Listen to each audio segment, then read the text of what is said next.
ওর বাড়িতে না বলে দিয়েছে এক্সাইটমেন্টে, ঠিক আছে, যে এরকম একটা ইউটিউবের সাথে দেখা হয়েছিল, তো আমিও তাকে বলেছি যে আমি তার সাথে একটা ব্লগে থাকবো এরকম কিছু। তো তার বাড়ির লোক তাকে বকা দিয়েছে, ঠিক আছে। বকা দেওয়ার ফলে তার সাথে আর ব্লগটা কন্টিনিউ হয়নি, প্লাস যে ব্লগটা তার সাথে আমি আপলোড করবো সেটাও প্রাইভেট করতে হয়েছে। গিয়ে গেলাম দার্জিলিং এর উদ্দেশ্যে। দার্জিলিং এ কি ঠান্ডা, তারপরে কি আনন্দ, তারপরে দুজনের মধ্যে একটু একটু করে প্রেম জন্মাচ্ছে, মিষ্টি কিছু অনুভূতি হচ্ছে, শেয়ার হচ্ছে, সেগুলো চোখে চোখে। আহা, লোকে একেই বলে পাগল। মানে পুরো রাস্তাটাই ব্লক হয়ে গেছে। কি অবস্থা সবাই আশা হচ্ছে অনেক ভালো আছো। আজকে হচ্ছে আমি চিনার পার্কে, মানে রাজারহাট ডিআরজিও কলেজ না কি কলেজ আছে তার অপোজিটে এনওসি আনতে। সেই দোগার হোন্ডা থেকে বাইক নিয়েছিলাম, পুরোনো বাইক, তার এনওসি মানে এখনও শোরুমে হ্যান্ড ওভার করা হয়নি, ঠিক আছে, মানে আমি তুলিনি। তো এখন যাচ্ছি, মানে কালকে ফোন করেছিল যে চলে এসছে তোমার এনওসি, তো তুমি নিয়ে যেতে পারো। তো এখন যাচ্ছি, দিয়ে শোরুমে হ্যান্ড ওভার করবো। গাইস ফাইনালি তোমার বেরিয়ে পড়লাম বাইকটা নিয়ে। আর বিকেলবেলা ওয়েদারটা দেখো কত সুন্দর লাগছে। এখন যাবো কি ডিআরজিও কলেজের ওখানে, মানে রাজারহাট চৌমাথা ঠিক আগে, ঠিক আছে। ওখান থেকে গিয়ে শ্রীরাম ফাইন্যান্সের অফিসে যাব, দিয়ে তোমার হচ্ছে এনওসি নিয়ে শোরুমে হ্যান্ড ওভার করবো, দিয়ে দেন আবার চলে আসবো। বুঝলে বন্ধু, গাড়িতে তেলের কাটা লাফাচ্ছে, মানে এক দাগ তেল আছে, যখন যে কোনো টাইম শেষ হয়ে যেতে পারে, তেলও ভরতে হবে। বাট ভাবছি চিনার পার্কের ওদিকে গিয়ে ভরে নেবো। অব্দি তো যাবে 10-15 কিলোমিটার তো যাবে নাকি।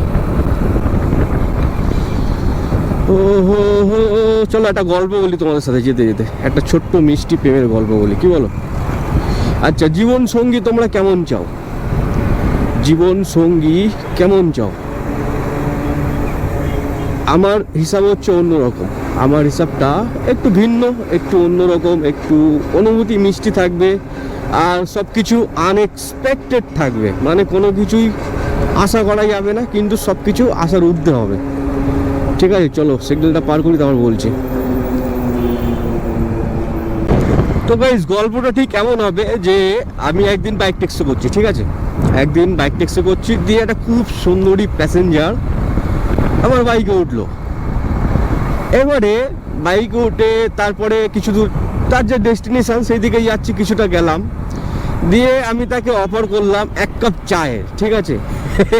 চা আমার সবচেয়ে বেশি প্রিয়, ওই জন্য চা অফার করলাম, দিয়ে তাকে 1 কাপ চা খাওয়ালাম। দিয়ে এইভাবে সে আমার হঠাৎ করে সে আমার কাছে জিজ্ঞাসা করছে যে আমি তখন ইউটিউব করছি, ঠিক আছে, মানে ভিডিওই করছি, শ্যুট করছি, সে চা খাচ্ছে সেটা শ্যুট করলাম। দিয়ে তারপর সে জিজ্ঞাসা করলো যে এগুলো তুমি কিসের জন্য করো, কি করো না করো, ঠিক আছে। তারপর আমি বললাম যে এরকম যে আমি বাইক ট্যাক্সি করি, প্যাসেঞ্জার নিয়ে কিছু মুহূর্ত তুলে ধরি, সেটা ভিডিওতে আপলোড করে দিই, এরকম কিছু, ঠিক আছে। তারপর সে চা খেতে খেতে বললো ঠিক আছে। দিয়ে তোমার আমি তাকে আমার ড্রিমটা বলতে শুরু করলাম যে আমার এমন একটা ইচ্ছা থাকবে যে কোনো প্যাসেঞ্জার আমার বাইকে উঠে সে বলবে চলো লং রাইডে যাই।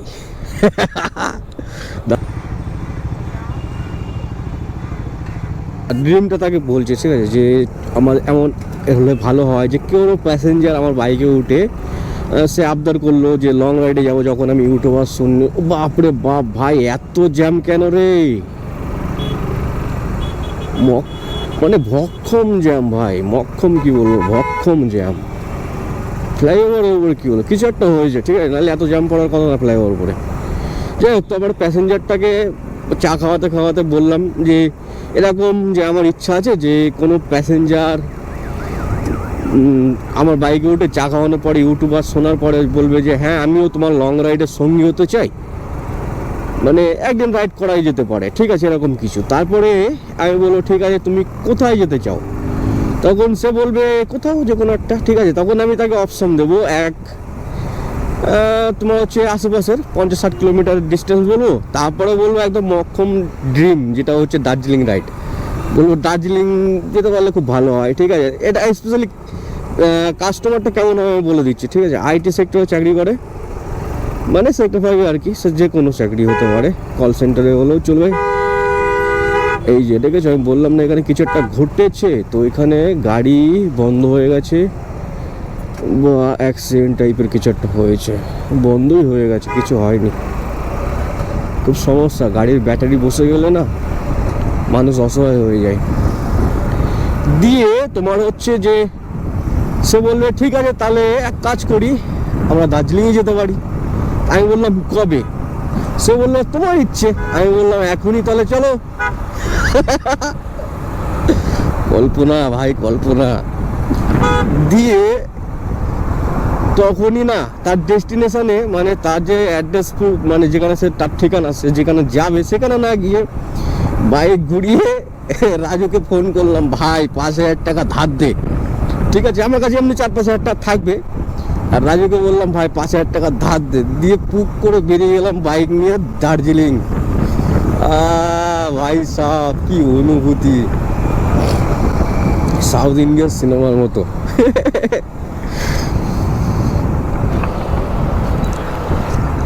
দাঁত ফোকলা, বেশি হাসিস না, চল তাড়াতাড়ি।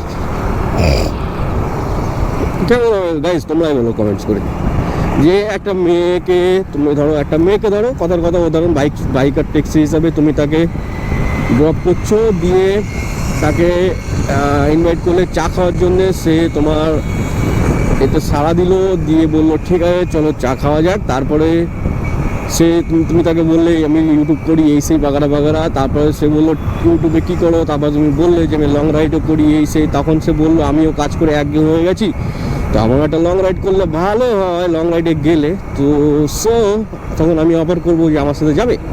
তখন সে বলবে ইয়েস আমি যেতে পারি, বাট কোথায় যাবে? তখন আমি বলবো ডিস্টেন্স, বলবো তোমার সময় হিসাবে। তখন সে বলবে ঠিক আছে চলো তাহলে লং রাইডে যাওয়াই যেতে পারে। আর সেটা কোথায়? সেটা হচ্ছে Darjeeling. But by the way আমি এরকমই টপিক নিয়ে, সেম টপিক, ঠিক আছে, একটু ভিন্ন, এটা প্রেমের ক্ষেত্রে বলছি, কিন্তু এটা আমি বাস্তবে করে দেখিয়েছি, কিন্তু আমি লং রাইডে যাইনি, ঠিক আছে। কিন্তু এটা আমি করেছি, যে প্যাসেঞ্জারকে বলেছি, প্যাসেঞ্জার রাজি হয়ে গেছে, ঠিক আছে আমি তোমার সাথে লং রাইডে যাবো, ঠিক আছে। আমি তাকে ক্যানিং বলেছিলাম। আর আমার ভিডিও ইউটিউবে দেখবে একটা ক্যানিং ব্লগ আছে, এই ক্যানিং ব্লগের আগের করা, ঠিক আছে। তখন আমার কাছে পিছে কি আর ক্যানিং ব্লগের আগেই ওই ভিডিওটা শ্যুট করা হয়েছিল, মানে ওর সাথে আমি ভিডিও করেছিলাম, ঠিক আছে। তারপরে কি হয়েছে না, ওই প্যাসেঞ্জারটা, ঠিক আছে, তোমার হচ্ছে ওর বাড়িতে না বলে দিয়েছে এক্সাইটমেন্টে, ঠিক আছে, যে এরকম একটা ইউটিউবের সাথে দেখা হয়েছিল, তো আমিও তাকে বলেছি যে আমি তার সাথে একটা ব্লগে থাকবো, এরকম কিছু। তো তার বাড়ির লোক তাকে বকা দিয়েছে, ঠিক আছে। বকা দেওয়ার ফলে তার সাথে আর ব্লগটা কন্টিনিউ হয়নি, প্লাস যে ব্লগটা তার সাথে আমি আপলোড করবো সেটাও প্রাইভেট করতে হয়েছে। সে ব্লগটা এখনও আছে আমার ইউটিউবে, কিন্তু প্রাইভেট করা। বুঝতে পারছো গাইস, মানে এরকম বাস্তবে হতেও পারে না, আমার কিচ্ছু নেই, কিন্তু তার আগে আমার লাখ লাখ ফলোয়ার জোগাড় করতে হবে। এমনি এই ছোটোখাটো ইউটিউবারকে কেউ ভ্যালু দেয় না, বুঝতে পারলে।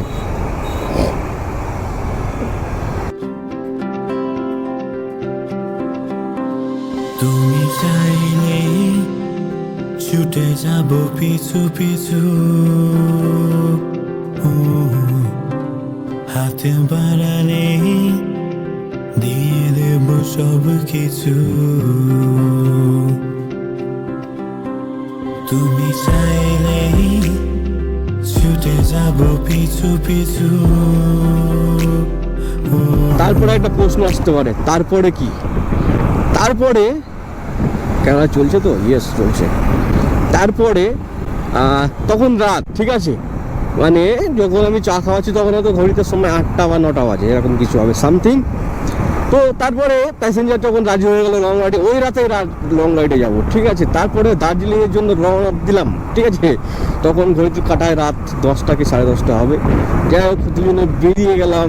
তারপরে বাইপাস মানে মেন রোডে উঠলাম, NH-36 না কি বলে ওটাকে, মানে কলকাতা শিলিগুড়ি যে রোডটা আছে, ওই রোডে উঠে গেলাম।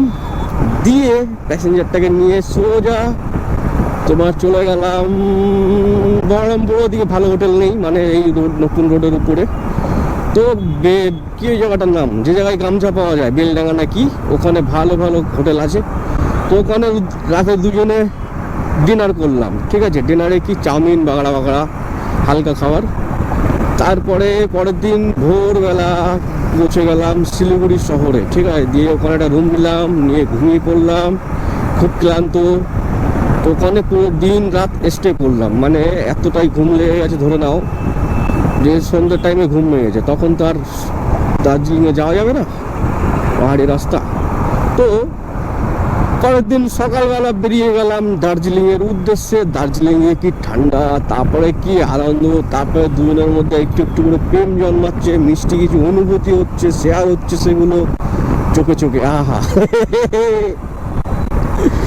লোকে একেই বলে পাগল। তারপরে ধরো না ওখানে ঘুরে টুরে সুন্দর মেমোরি দুজনের ক্রিয়েট হলো। তারপরে বাড়ি চলে এলাম। আসার পরে শেয়ার বলছে আমি বাড়ি যাব না। শেয়ার বলছে বাড়ি যাব না, আমি তোমার সাথেই থাকবো আর এইভাবেই রাইড করবো। আমি বললাম ঠিক আছে চলো বাড়িতেই যাওয়া যাক। দিয়ে মাকে গিয়ে বললাম, মা সারপ্রাইজ হয়ে গেল। এমনিতেও বলছে মেয়ে যেখান থেকে পারি একটা মেয়ে তুলে নিয়ে যা। মেয়ে খুঁজে নিয়ে আয়, যে কোনো হলেও চলবে, যেমন হোক চলবে, যা নিয়ে আয়, ঠিক আছে। তো বিষয়টা ঠিক এমনই যে কেউ আমাকে বললো, তারপরে এই হলো ওই হলো, তারপরে প্রেম হলো, তারপরে বিয়ে হলো। Ripon Mondal blogs lifestyle blog করছে, কাজ করছে, আর বউকে নিয়ে ঘুরুঘুরি করছে। তো বুঝলে বন্ধু, সন্ধ্যের টাইমে আজকে কিন্তু ঠান্ডাটা কম লাগছে, ঠিক আছে। ঠান্ডাটা ভালোই কম লাগছে, কিন্তু বলছে জাকিয়ে শীত পড়বে এখনো, জাকিয়ে এখনো শীত পড়বে। ফাইনালি ডেস্টিনেশনের কাছাকাছি অনেকটা চলে এসেছি। এই মুহূর্তে আছি হলদিরাম সিগন্যাল। কে পাওয়ার কত আয়োজন, আহারে আহারে কত আয়োজন, তোমাকে পাওয়ার কত আয়োজন, আহারে আহারে কত আয়োজন। ঠিক আছে, যেখানে যে দালাল আমার বাইকটা কিনেছে, মানে যে ব্রোকার, সে যে কি মানে শোরুম থেকে নাকি রোজ রোজ শোরুমে গিয়ে বলছে গাড়ির কাগজ কোথায় তোমাদের বলার জন্য নিয়েছে। যদিও এটা প্রায় তোমার কত 3 ডিসেম্বর সামথিং, ঠিক আছে। 3 ডিসেম্বর বা 4 ডিসেম্বরে আমি শ্রীরাম ফাইন্যান্সের অফিসে গেছি, ঠিক আছে। 4 ডিসেম্বর। তো ওখান থেকে বললো 15-20 দিনের মধ্যে এসে যাওয়ার কথা, ঠিক আছে। সেই 15-20 দিন আজকে 10 তারিখ না 11 তারিখ হবে, 11 জানুয়ারি, মানে বুঝে নাও প্রায় 1 মাস 10 দিনের কাছাকাছি হয়ে গেল। দিয়ে তোমার হচ্ছে এখন কালকে ফোন করেছি যে হ্যাঁ তোমার এনওসিটা চলে এসছে, নিয়ে যাও। তা আমি লোকের কাছে কথা খেলাম হতে চাই না, তো এখন যাবো, দিয়ে নেব, নিয়ে ডাইরেক্ট শোরুমে হ্যান্ড ওভার করবো। তো গাইস ফাইনালি পৌঁছে গেছি চিনার পার্ক মোড়। এখান থেকে লেফট টার্ন নিয়ে রাজারহাট রোডে উঠে গেলাম। ধরে নাও সিগন্যাল তো সবাই নিচ্ছে, তো আমি কেন নেব না। রাজারহাট রোডে উঠে গেলাম। Nizam chicken hotel, Lakshmi restaurant, Rajarhat, Nazrul Bagh. চলো গোপুরতে ব্যাটারি চার্জ শেষ না করে 8 ঘোড়া এই জায়গাটার নাম। গাইস ফাইনালি আমি আমার ডেস্টিনেশনে চলে এসেছি। সামনে যে বড় বিল্ডিংটা দেখছো না, এরপরেই অফিসটা আছে, ঠিক আছে। এখন বিষয় হচ্ছে জেরক্স করতে হবে। জেরক্সের দোকান আমি এখন কোথায় পাই? জেরক্স চাইয়ে উনকো, জেরক্সের দোকান কই? Xerox Shriram finance office local, সেটা হচ্ছে এই বিল্ডিংটাই। এই যে একতলা বিল্ডিং, এর মধ্যে হচ্ছে অফিস। বাইকটাকে তাহলে আমি এখানে রেখে দেবো, এখানেই রাখি। তো গাইস ফাইনালি তোমার পেয়ে গেছি শ্রীরাম ফাইন্যান্স থেকে তোমার হচ্ছে নো অবজেকশন সার্টিফিকেট, ঠিক আছে, এই যে নো অবজেকশন লেটার তোমার হচ্ছে লোন এগ্রিমেন্ট, তারপরে তোমার হচ্ছে দেখো 2018 নেওয়া, 30/11/2018,